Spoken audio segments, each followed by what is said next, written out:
لو عندك تريننج بروجرام عايز تجيب فيه 30 تيكت وطلعت الحملة التسويقية بتاعتك وابتدى الإعلان يشتغل 3-4 أيام، نتائج سيئة جدا، مفيش أي حاجة مبشرة بالخير. اتكلمت مع فريق التسويق بتاعك، طلعت بشوية نتائج عشوائية مش مبنية على أرقام، فخدتوا قرارات، جربتوا تاني التعديلات، برضه مفيش نتائج.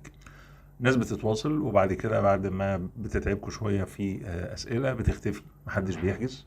أنا عايز أسألك سؤال: لو المسؤول عن التسويق قال لك المشكلة في الميزانية، ازاي تقدر تناقشه؟ بناء على ايه حددتوا ان المشكلة في الميزانية؟ مش في الديزاين مثلا، مش في الفيديو اللي اشتغلت بيه، مش في موضوع الرسالة الإعلانية نفسه. كل واحدة من دول ليها أرقام بتبينها، انت تعرف منين بقى إذا كانت المشكلة في أي واحدة من دول؟ مش هتعرف تناقشه. ده بيحصل علشان انت في الاساس مش فاهم اساسيات التسويق الالكتروني اللي هو جزء من حياة البيزنس بتاعك، فبتروح تعتمد انك انت هتجيب فريق تعينه او تتعاقد مع حد تعمل اوت سورسنج للخدمة وهو هيتولى الموضوع.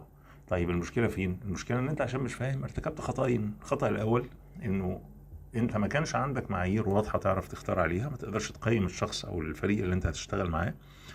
الغلطة التانية انه الفريق ده لما انت هتيجي تشتغل معاه بعد كده ويقول لك اي حاجة انت هتضطر تمشي وراها، لان انت مش قادر تجادله في اللي هو بيقوله. النتيجة اللي هتحصل ايه؟ استنزاف مستمر للفلوس، ودايما الموضوع بينتهي بإنهاء التعاقد والبحث عن فريق جديد، ونخش تاني في نفس النفق المظلم مرة أخرى.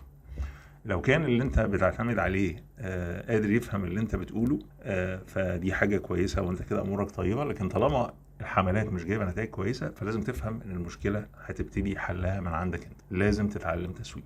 المواضيع دي هتكون جزء من الورك شوب اللي هنعمله اونلاين ان شاء الله، هيكون مدته ساعة. تقدر تسجل فيه دلوقتي، الحضور مجاني لكن يشترط التسجيل المسبق. انا بوعدك ان الكلام اللي هنقوله في الورك شوب ده هيفتح عينك على حاجات كتير انت محتاجها كصاحب بيزنس، سواء كنت هتسوق بنفسك او هتتعاقد مع فريق تسويق. لازم تكون فاهم هذا الكلام.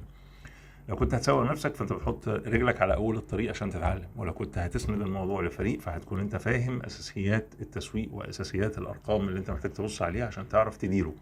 حضور الورك شوب مجاني، وهيكون كمان عندك فرصة في آخر الورك شوب لفقرة أسئلة تقدر تسألني أي سؤال يخص التسويق في البيزنس بتاعك وجاوبك عليه لايف بإذن الله. اضغط على الرابط اللي تحت الفيديو علشان تعرف تفاصيل المواعيد وتلحق تحجز مكانك.